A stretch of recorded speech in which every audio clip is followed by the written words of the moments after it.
Buenas tardes. En nombre de la dirección de Centro 2, Patricia Hamra y Alicia Pérego, les damos la bienvenida al segundo encuentro de este taller clínico llamado Duelos Terminables e Interminables, dictados por las licenciadas Edith Ambrés y Adriana Lipchis, a quienes les agradecemos por este taller y tienen la palabra. Chicas, cuando quieran pueden comenzar. Gracias, Laura. Bueno, gracias, eso, Laura. Buenas tardes a todos. Espero que estén, todos los que estén hayan estado el lunes pasado. Si recuerdan, les recomendamos un par de películas. Hoy vamos a trabajar esas dos películas y además algún caso clínico para articularlo incluso a lo que fue, a lo que aparece en las películas.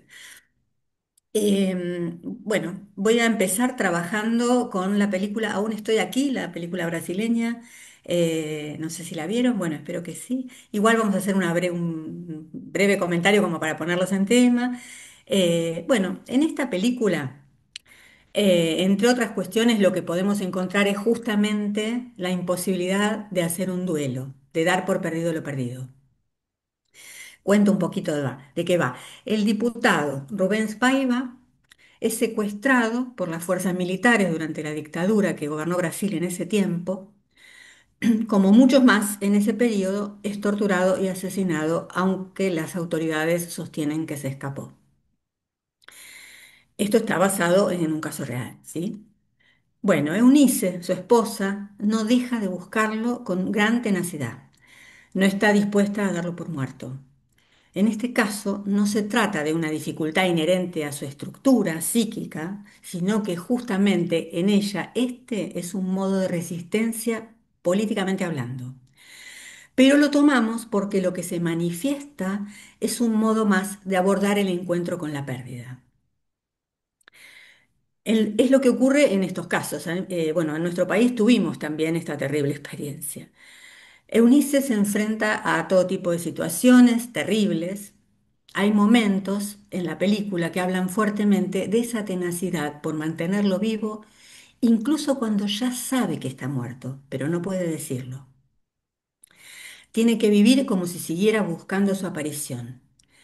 Se me ocurre ahora esa escena de la fotografía que le toman a la familia, en la que Eunice les insiste, seguramente recordarán, les insiste a sus hijos que sonrían para la foto. Vienen a hacerle una entrevista y hacen una foto y les dice sonrían, sonrían. Incluso ante la sugerencia del periodismo para que se muestren tristes. Les insisten, "Ah, pero esas tantas sonrisas, sonrían, sonrían y sonríen, y salen sonrientes en la foto sabiendo ella que su marido está muerto, los chicos todavía no. Bueno, abreviando, pasa todo tipo de situaciones, buscándolo y, bueno, y luchando por algo imposible en ese tiempo. Recién en 1996, este secuestro ha sucedido en 1971, no sé si recuerdan los que vieron la película y si no, les cuento, en el 71 había sucedido, y recién en 1996, 25 años después, le es entregada a la familia el certificado de defunción de Rubens. Su muerte no fue reconocida por el Estado hasta ese momento. Eunice, al hablar con la prensa, reconoce lo raro que le resulta el alivio que experimenta frente al certificado. Incluso vieron en la película, ella se saca fotos con el certificado de defunción mostrándolo como un trofeo. ¿Mm? Era imprescindible esa sanción para que ella pueda terminar de duelar a Rubens.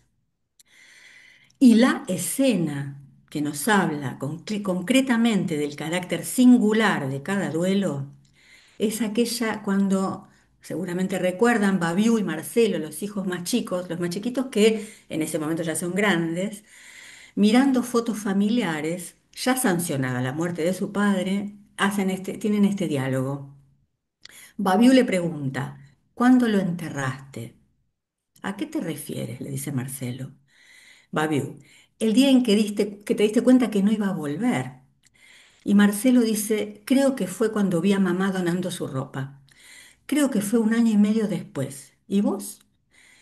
Y ella le dice, creo que fue cuando salimos de Río. Ellos, después que fallece el padre, Casi inmediatamente, por una cuestión económica, tienen que vender la casa y volverse a San Pablo.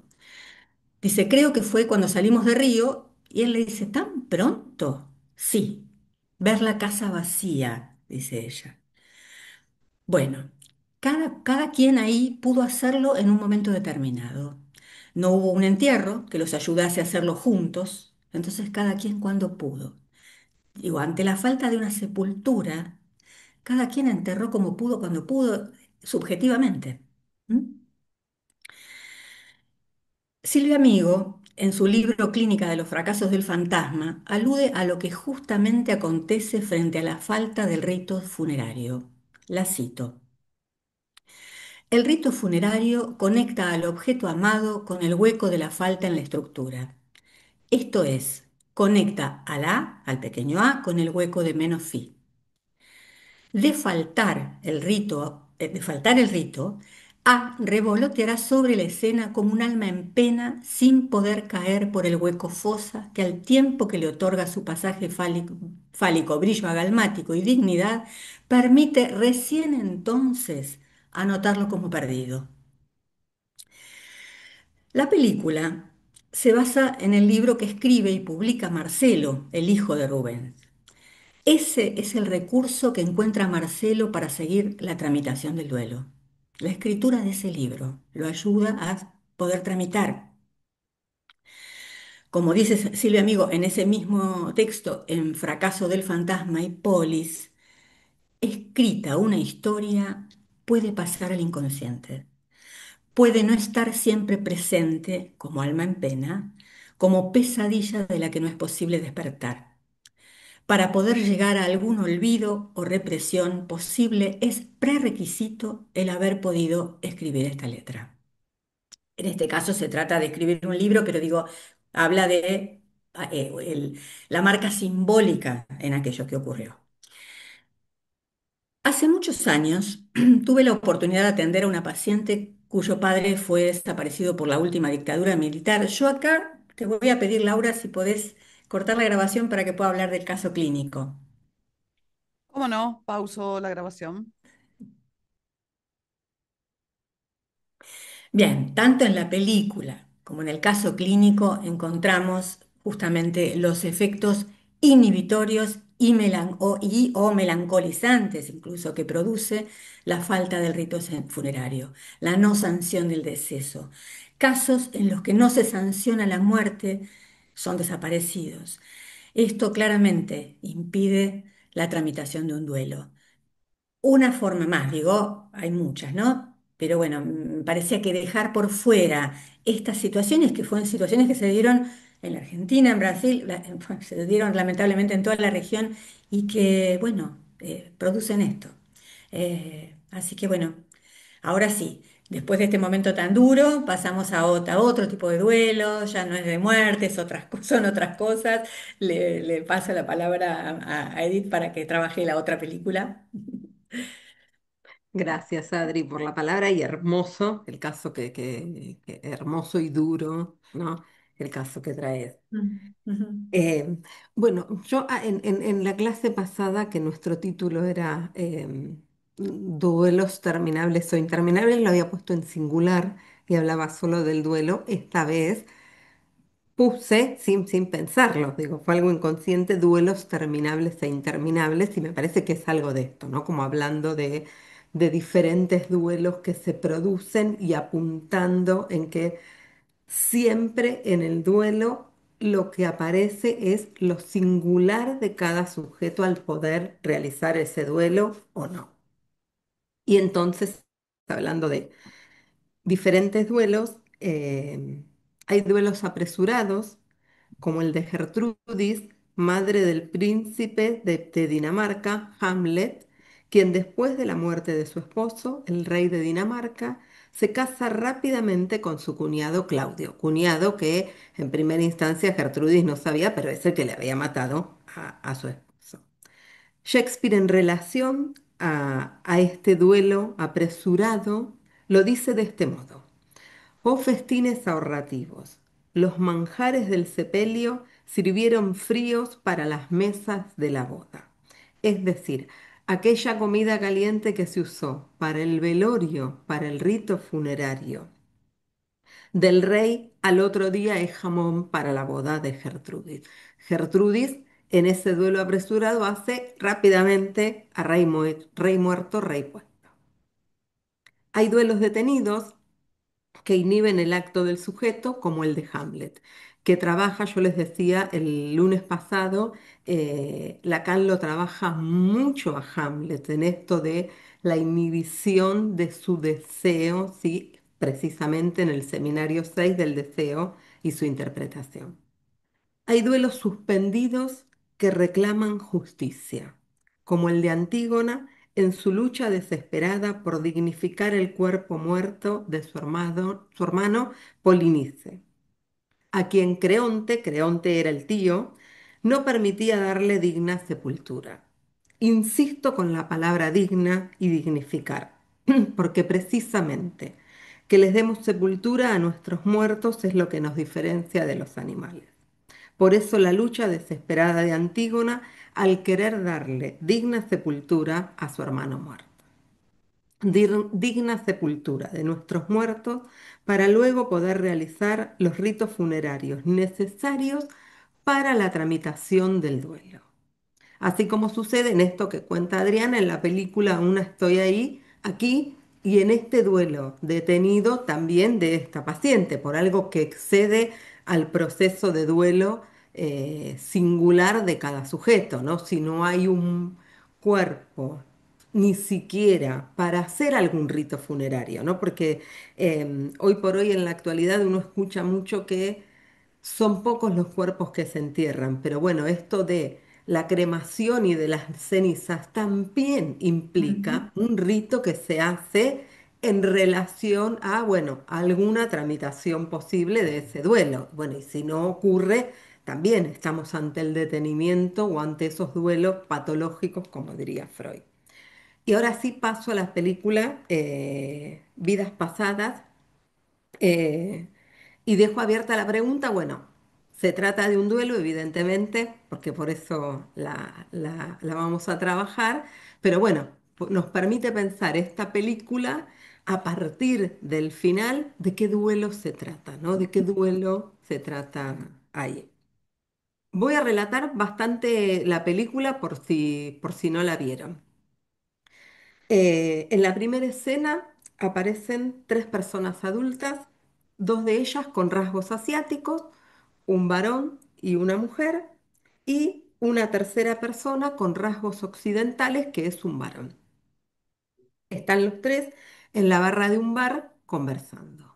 Ahí aparece en esta primera escena una voz en off que se pregunta, ¿qué vínculo puede existir entre los tres personajes? Y juega con varias opciones. Los dos personajes asiáticos son hermanos y el occidental es el novio de ella. O los dos sujetos asiáticos son pareja y el tercero es un amigo de ellos. O los tres son amigos. Esa primera escena deja en suspenso la respuesta que comienza a develarse a partir de la segunda escena, en la que hay dos niños de 12 años, un varón y una mujer, caminando luego de salir de la escuela a la que ambos concurren. Estos niños, si ajustamos la palabra, púberes, mejor dicho, porque tienen 12 años, ¿sí? Son una jovencita llamada, no hablo coreano, lo digo como puedo, les pido disculpas, Na Yan, como decimos Yan de joven en inglés. Y el muchacho se llama Jae Sun. Ambos son coreanos y esta escena de la infancia se desarrolla en Corea. Nayan y Jae Sun son novios y ella le cuenta en una escena a su mamá que cuando crezca va a casarse con él. El padre de ella es director de cine, el padre de Nayan, y su mamá es artista. En ese transcurso de los 12 años de estos dos chicos, la familia decide emigrar a Estados Unidos no se sabe los motivos. Uno de los motivos que da Nayan es que ella quiere ganarse un premio Nobel y que el premio Nobel no se lo van a dar en Corea, entonces por eso migra a Estados Unidos. Obviamente la decisión no es de la nena. La madre de Nayan, a partir de esto que dice ella de que va a casarse con Jae-sung cuando crezca, organiza un encuentro en un parque con los dos jóvenes a modo de despedida. Ellos juegan y se divierten sin hacer ninguna alusión a la inminente despedida que se acerca. La última vez que se ven, Jae-sung solo le dice adiós.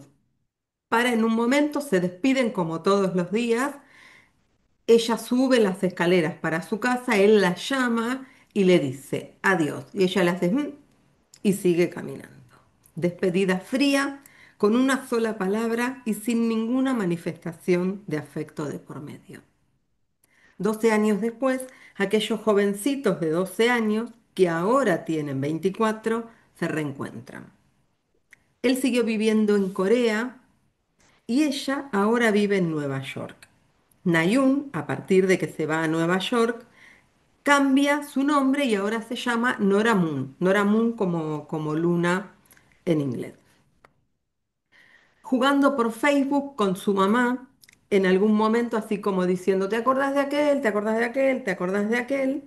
Comienzan a nombrar gente de la Corea que abandonaron. Empieza a buscar por Facebook y encuentra a Jae-sun. Ahí se da cuenta que Jae-sun había estado buscándola durante bastante tiempo, pero como ella se cambió su nombre, era imposible que la encontrara. Primer encuentro. Este primer encuentro entre ambos es virtual. La última vez que se vieron en aquella despedida, como si fuera un día más en su vida cotidiana, eran unos niños. Ahora se encuentra siendo los dos jóvenes ya de 24 años.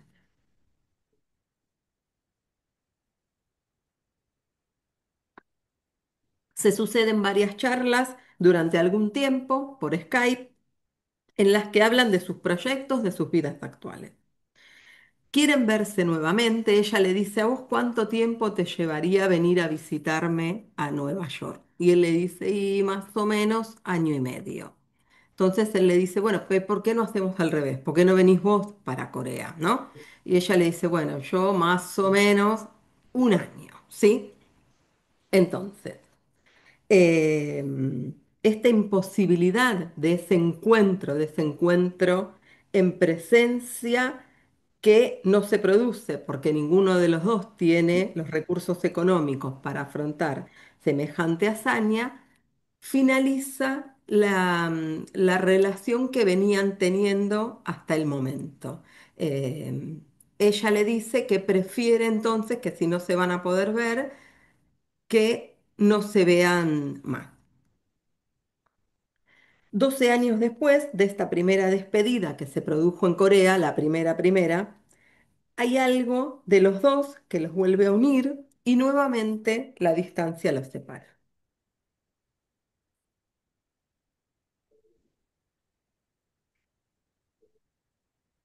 Podemos pensar que algo quedó pendiente entre ellos y eso los vuelve a unir. ¿Qué será lo que los vuelve a unir? Y dejo en suspenso por ahora la respuesta a esta pregunta. Podríamos pensar que hubo un duelo detenido para estos dos jóvenes que por eso vuelven a intentar encontrarse. Nada nos indica que sea así. Nora ahora es escritora, escribe obras de teatro, tiene un grupo de trabajo entre escritores, vive sola y motiva precisamente el freno que le pone a la relación virtual que estaba teniendo con Jae-sung es que está próxima a comenzar un retiro para jóvenes escritores.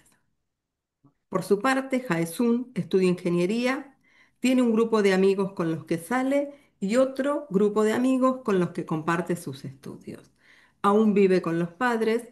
Esto no parece ser una dificultad de él de que vive con los padres porque está eternizado niño, sino que me parece que es algo que tiene más que ver con la idiosincrasia de las viviendas de Corea y está por realizar un viaje a China para estudiar mandarín, ¿no? Como este es el punto en el cual ninguno de los dos puede destinar dinero para verse, porque lo tienen destinado cada uno al propio proyecto. Ambos tienen sus vidas con estudio, trabajo, lazo social y con futuros proyectos.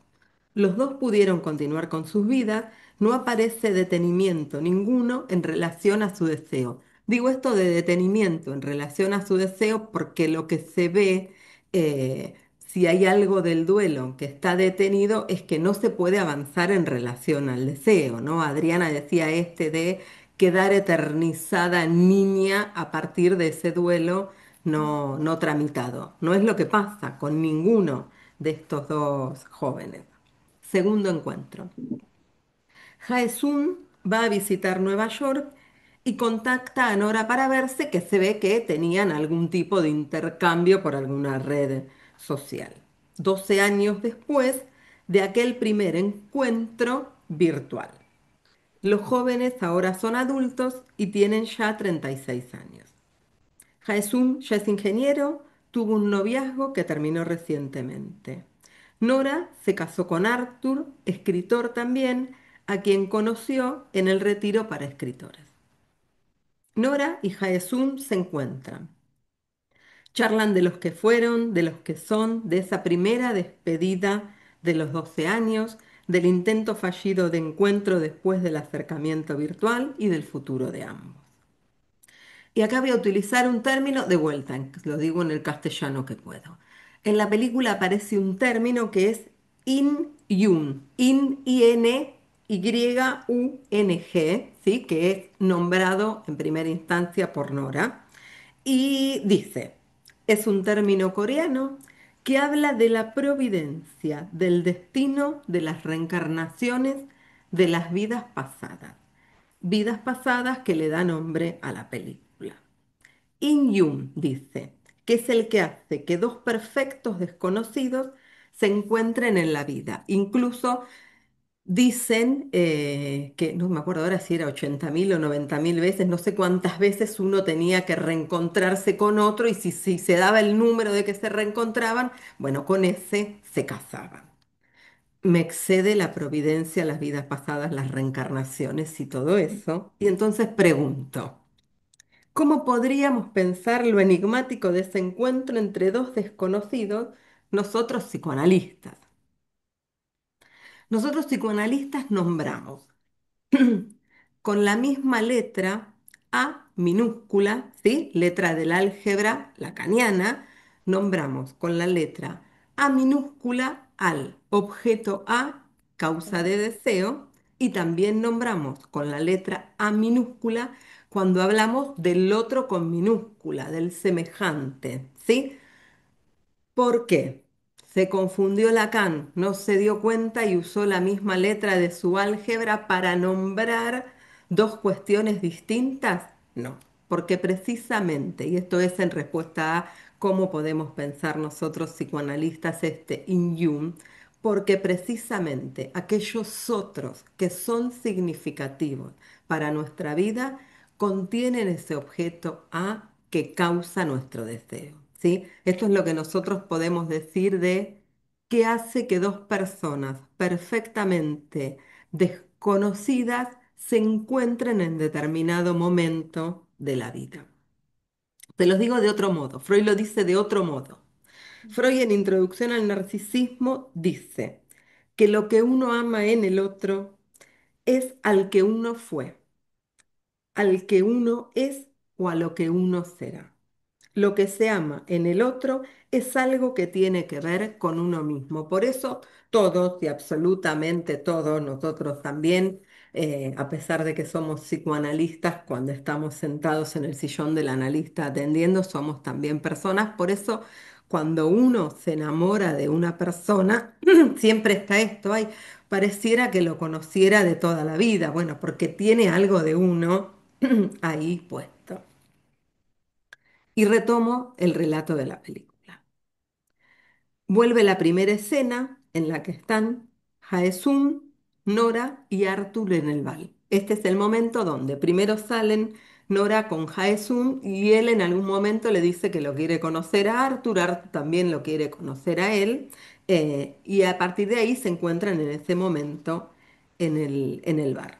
Entonces, ahora sabemos quiénes son los integrantes de aquella primera escena que había quedado en suspenso.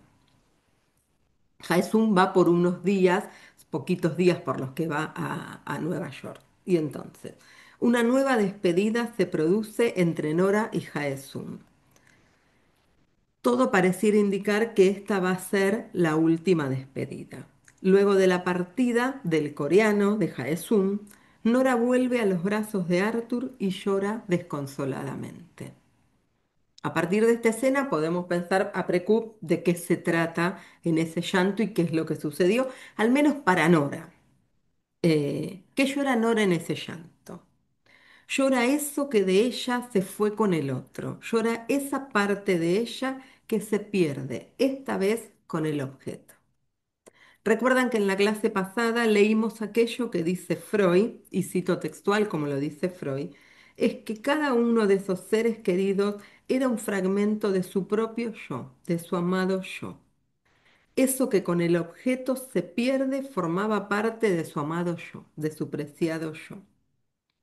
Nora puede concluir a partir de este encuentro con Jae Sum el duelo por Corea y por aquella niña de 12 años, que a mí además no me parece casual que puede hacer un broche, ¿no? Así como Adriana decía, y salvando las distancias enormes, ¿no? De no tener cuerpo para hacer los ritos funerarios con la película, aún estoy aquí, ¿no? Pero es a partir de ese encuentro y de ese encuentro de cuerpo presente entre los dos, porque no pasó lo mismo en el momento que se encontraron.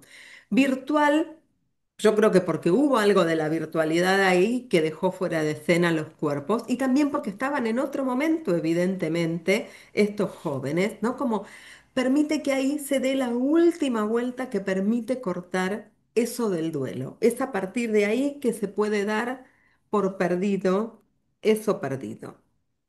Y les digo que esto lo sabemos a precú, porque qué sé yo, o sea, si hubiera sido otro destino si se hubiera pasado otra cosa en la película.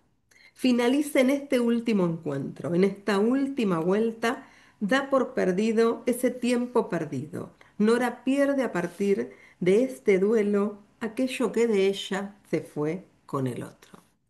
Y hasta aquí la película, y con esto quiero hacer hincapié en esto que el lunes pasado una de las compañeras decía que el duelo tiene tiempos lógicos, coincido, el duelo tiene tiempos lógicos, no son tiempos estructurados como lo piensa, por ejemplo, el DCM4 o el DCM5. Ahora piensan que el duelo tiene que producirse dentro de los 2 años, si no, no es duelo patológico. No es por ahí por donde se piensa. El duelo tiene tiempos lógicos, pero después, ¿en qué momento se termina de hacer el duelo? ¿En qué momento se termina de dar por perdido?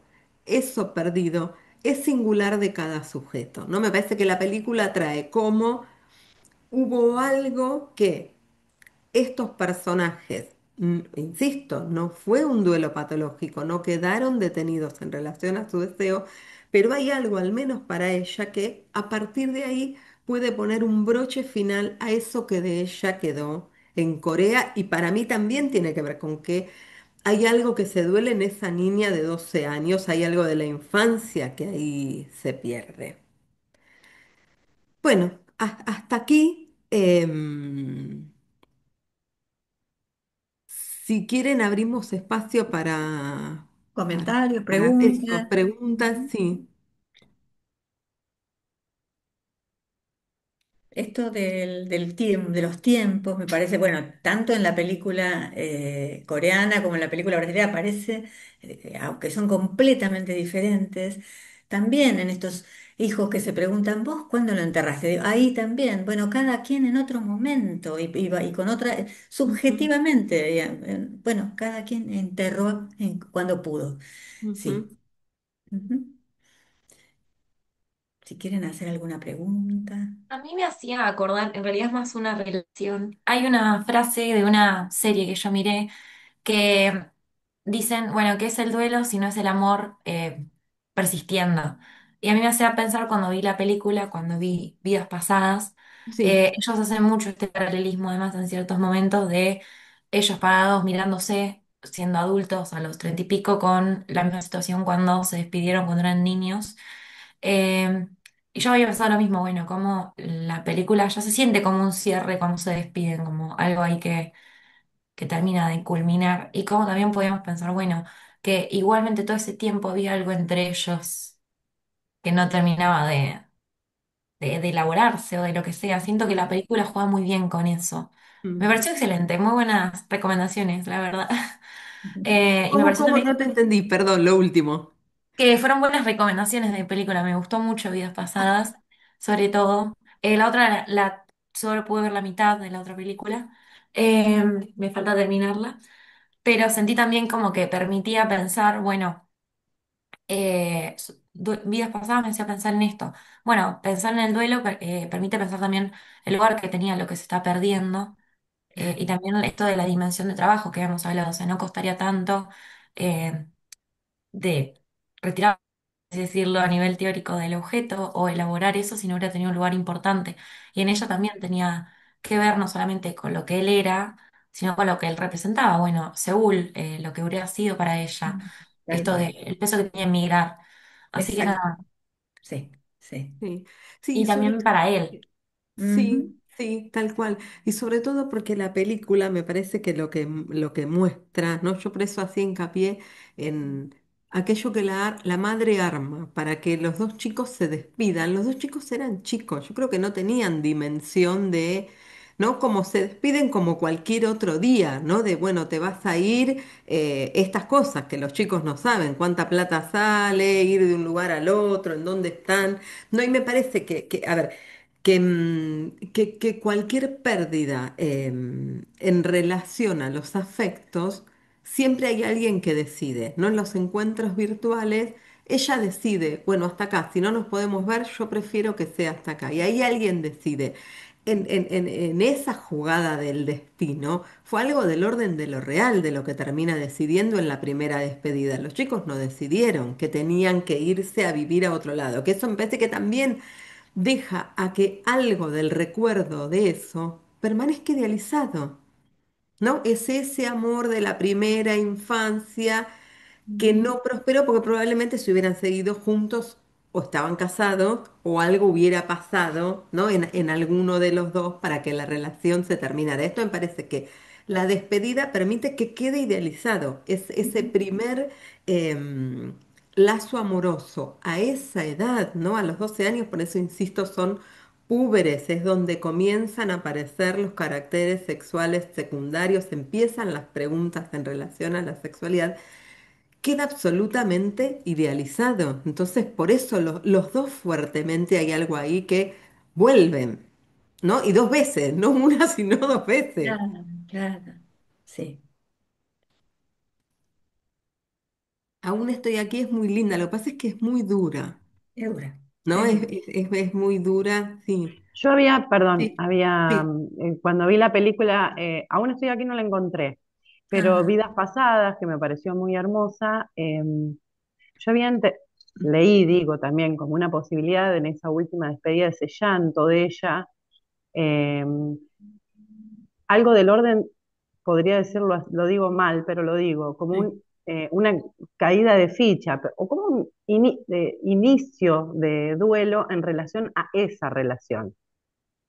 Digo, yo siento como que ahí cayó una ficha de decir, eh, bueno, lo que podría haber sido, tal vez algo Ujú, fantástico, pero esto no va a ser. Ella ujú, también ahí elige. ujú. Ella sí, también ahí elige quedarse con Arthur, con su marido, que él lo ama, y Ujú. elige esa opción. Él hasta último momento le sigue proponiendo, eh, veamos, ¿no? O sea, sigamos juntos.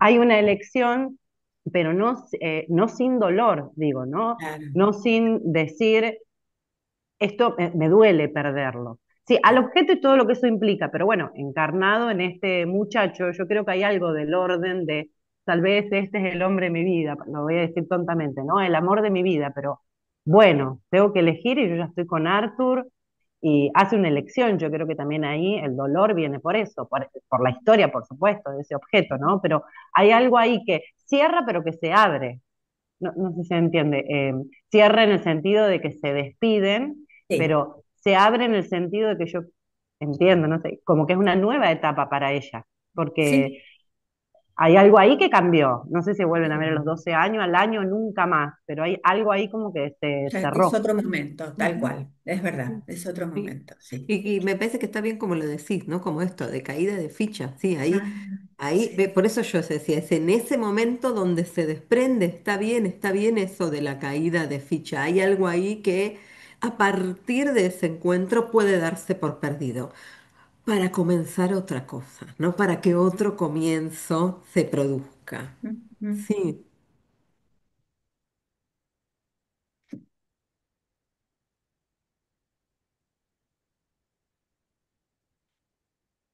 Algo Creo más. que también podemos pensar incluso el papel de Arthur en todo esto. Me pareció muy buen personaje también y re difícil de bancar, eh, muy lúcido también en todo lo que estaba pasando. Y la escena final donde él se queda y la consuela a ella porque ella se va a llorar con él, como bueno, eh, ¿cómo podemos generalizar eso un poco y pensar en el papel que tienen los otros cuando estamos haciendo un duelo? Y cómo muchas veces, bueno, en lugar de sentirse alojado con un otro, o la presencia de otras personas, de otros intereses, otros objetos, lo que sea, para poder apoyarse y elaborar justamente el duelo. Sí, yo creo que a ver, aparece en diferentes momentos, ¿no? Como Arthur en un momento le pregunta a qué va Jaesun a Nueva York y él le dice, te viene a buscar a vos y ella primero le dice, no sé. Y después que lo ve, vuelve y dice, me parece que sí, ¿no? Y él le dice, ¿y a vos qué te pasa con eso? Honesta, muy honesta, ella le dice, no sé, pero se permite atravesar eso. Ella y él, ¿no? Me parece por eso digo que a Precup lo podemos leer, como un montón de cuestiones que podemos Sí. leer en nuestra clínica que solo a Precup la podemos leer. Bueno, sabemos que evidentemente ella hace una elección y vuelve con Arthur. Yo creo que Arthur supone ¿no? Que de eso se trata. Por eso además incluso en un momento Arthur no habla coreano, excepto más o menos como cualquiera no sé, que está casado con una persona que habla otro idioma, que alguna palabra podés decir, pero no mucho. Y él se quedaba muy afuera de eso y no soporta enteramente ese lugar incómodo de había algo, ¿no? A mí ahí me quedaba claro que ese era como ese otro borde significante e imaginario también, ¿no? De esas vueltas que entre ellos, esas charlas, esos encuentros, esas miradas, como decía Lucía, ¿no? De quedarse uno enfrente al otro, mirándose y reconociendo, necesitaban ellos dos dar para, bueno, para que pudiera caer y pudiera concluir. Eso que los dos habían dejado en Corea y en la infancia. Por eso resaltábamos, ¿no? Por eso con Adriana habíamos elegido las dos películas muy distintas, porque nos parecían que las dos películas hacían hincapié en esto de la singularidad Sí. del duelo, en esto de cómo ante una misma situación pasan cosas distintas, ¿no? En vidas pasadas hay algo que les queda pendiente a ellos dos, evidentemente, pero en Aún estoy aquí, a mí esta escena que Adriana dice de ¿y vos en qué momento lo enterraste? Me parece maravilloso, eso habla muy de la singularidad, para quien ese proceso se abrocha. Claro. En uno con la casa vacía, en otro cuando mamá dejó la ropa, Donaba la ropa, claro. ¿no? La Ujú. mujer de este hombre, no sé, parece que bueno, que se autoriza a que se puede morir a partir de que le dan el certificado de función, ¿no? Como hay algo ahí que uno dice, bueno, ya está. ¿Qué es lo que Sí. pasa con los duelos? Sí. con este tipo de duelos, ¿no? con Yo por este. eso también hacía hincapié en relación a Antígona, la lucha de Exacto, Antígona no es en relación a cualquier cosa, Antígona podía hacerse la tonta, Antígona estaba de novia con el hijo de Creonte, si miraba para otro lado decía, bueno, mi hermano el descarriado, y entonces yo me caso y uno podría decir, y bueno, todos necesitamos trabajar y llegar a fin de mes y todas esas cosas que nos atraviesan a los seres humanos, ¿no? Me caso tranquila y no, y sin embargo siguió porque de verdad, porque es dignificar eh, exacto, exacto. el duelo, el Ujú. dignificar la Sí, vida humana. sí, sí. Sí, bueno, ¿Qué? justamente, aún estoy aquí, está absolutamente en la línea de Antígona, digo, viene absolutamente en esa línea. ¿Ibas a Yo comentar algo? quería preguntar, Sí, sí, Sí, sí, más en general, no referido sí. específicamente a las preguntas, ¿cómo se podía pensar saliendo de la estructura de la psicosis, ¿no? Hablando de duelos en la neurosis, ¿cómo se podría pensar, pero no sé bien cómo está la pregunta, pero como la diferencia, por decirlo de una manera, entre un duelo detenido o un duelo patológico? Capaz que muy sonsa la pregunta. Pensando, por supuesto, en la singularidad, en los tiempos relativos a cada uno, por supuesto, los tiempos lógicos, pero cómo uno podría pesquisar si uno está ante un duelo con dificultades de ser tramitado, directamente detenido, o podríamos hablar, repito, dentro de la neurosis, de bueno, de un duelo patológico, por decirlo de una manera, ¿no? Como descarriado, por decirlo. Sí, congelado, ¿no? Como también habíamos pensado en algún momento con nombre para la clase con Adriana poner duelos congelados, ¿no? En eso de que permanece en el freezer igual, como si nada hubiera pasado. Adri, no sé si querés decir algo. sí, en realidad, a ver, a veces obedece a cuestiones que exceden Mm, a la subjetividad de cada quien. En este caso, eh, justamente pongo el caso de la película Hoy no estoy aquí, donde lo que sucede los excede absolutamente. No es algo que tenga que ver con algo de su estructura. Son neurosis, están afectados por algo del orden de lo real, es algo que irrumpe y no. A ver, no podemos decir que sean duelos patológicos. En este caso sí podríamos decir, hay algo que queda detenido hasta que alguna cosa, en este caso el mm. certificado de función, que se sancione, alivia algo, mueve algo, o en el caso del caso clínico, es el sueño, el trabajo en el análisis, bueno, algo de esto que en la melancolía vera, esto no se hubiera producido y no necesita que haya algo externo para congelar o detener un duelo y lo deja detenido y entonces lo que vemos, lo que se manifiesta es alguien con una gran imposibilidad para investir los objetos del mundo. En este caso, en todos los personajes, ellos pudieron hacer algo con su vida más allá de ese duelo. Sí, había algo del duelo insoportable y que seguían sosteniendo, pero podían, por ejemplo, el muchacho pudo escribir un libro, o en el caso clínico, esta paciente también producía, pintaba, dibujaba. Digo, podían investir objetos del mundo, no es que quedaron ahí frente a esa muerte con todo. Esa es la diferencia. Esa es la gran diferencia. Sí hay algo detenido, hay algo que no puede terminar de tramitarse, pero no es lo mismo, no los quita, no les impide la vida. Es la diferencia con una melancolía donde sí se lleva puesto al sujeto completamente.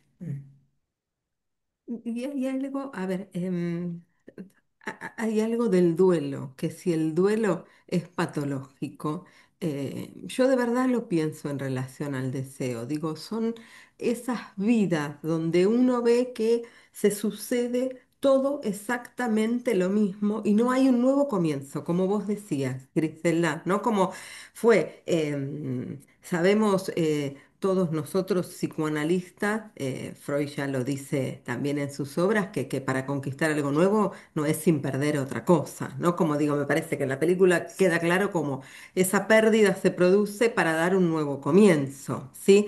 En los duelos patológicos hay algo que queda detenido. No, no en las melancolías, ¿no? Adriana decía las melancolías veras, no las melancolías, pero hay algo del duelo que queda detenido. Em, Laura, si no es mucho lío, ¿podemos cortar un segundo otra vez la grabación y Sí, cuento por un caso supuesto. clínico y después volvemos? Sí, no hay problema. Pauso. ¿Sí? Sí, bien. Em, sí, yo lo leo, no me parece que es en relación al deseo, que por supuesto en un primer momento del trabajo del duelo la libido está sustraída absolutamente al trabajo del duelo, pero después Freud dice, a mí me parece además esta frase que les leí el lunes pasado, ¿no? De Freud dice, y todavía si uno es joven, se puede volver a enlazar a otros objetos muy gustosos, ¿no? Y creo que tiene que ver con eso. Uno observa cuando el movimiento se empieza a dar en relación al deseo pasado, el tiempo del duelo que de verdad es singular. Ujú, sí, Sí, pero es esto, queda la libido disponible para empezar a investir otros objetos. De eso se trata. Y sí, es el deseo el que hace posible esto, claramente. sí. Porque además es ese bordear, yo la clase pasada les decía que a mí me hacía ruido esto que Freud dice de objetos sustitutos, ¿no? Incluso Lacan cuando habla de Antígona, Lacan una de las cosas que dice en relación a Antígona es, em, Antígona está tan preocupada por eh, poder enterrar al hermano porque ya no tiene madre y padre, ¿no? Siguiendo esta línea de Freud, dice, ¿en qué sentido? Si Antígona ya no tiene madre y padre, ¿qué es lo que nunca más va a volver a tener? Hermanos, ¿sí? Puede volver a tener pareja, puede tener hijos si quiere, y no es en relación a los sustitutos. Ningún ser perdido es sustituido, ¿no? Nora se casó con Arthur y estaba enamorada, pero su relación con Arthur era otra, distinta a la que tuvo con Jaesun. De lo que se trata es que si se hace, si se bordea ese agujero en lo real, que es la pérdida que deja el otro, se puede relanzar el deseo.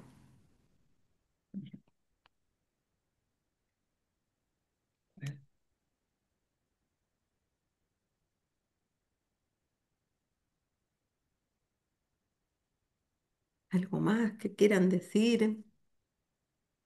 ¿Algún comentario, pregunta, como quieran?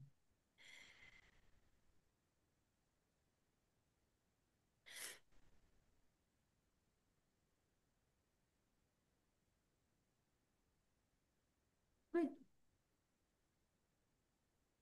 demos por perdido lo perdido. Podemos dar por perdida Bueno, la clase para que todo relance el termina, todo deseo para el termina, año próximo. todo termina, todo No, termina. Sí, no una Sí, pregunta, un pensamiento, y sí. ajá, perdón, no puedo poner la cámara porque yo vivo en el campo, en Entre Ríos, y ajá, bueno, no, sí, yo vivo afuera, en un barrio, ajá, afuera de la ciudad de Concepción del Uruguay, en Entre Ríos. Bueno, ajá.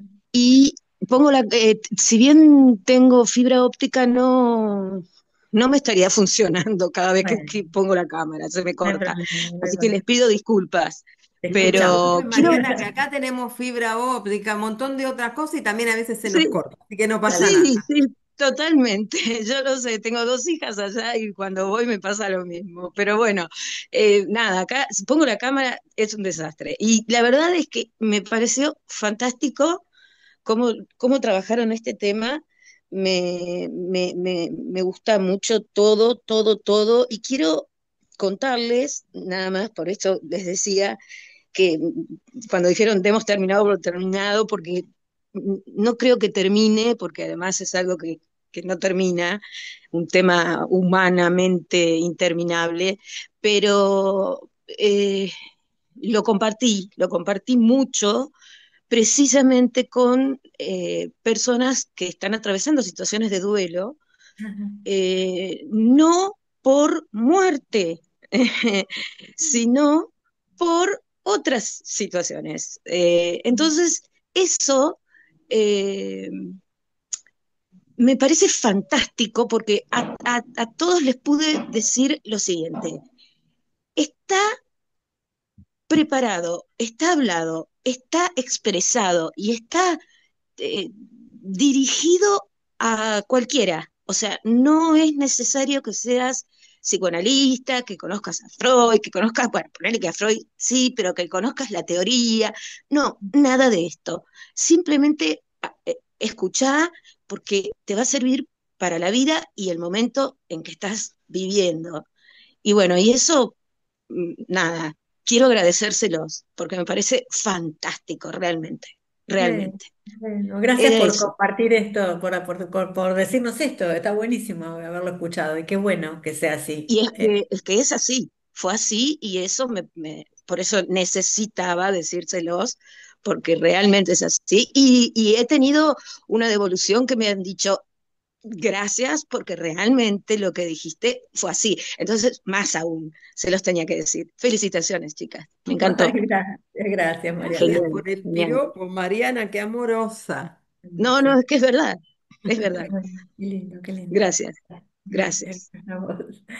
Bueno, Bueno, si les parece, podemos, no sé si tienen algo para decir, por supuesto que escuchamos, pero si no, bueno, damos por concluida la clase.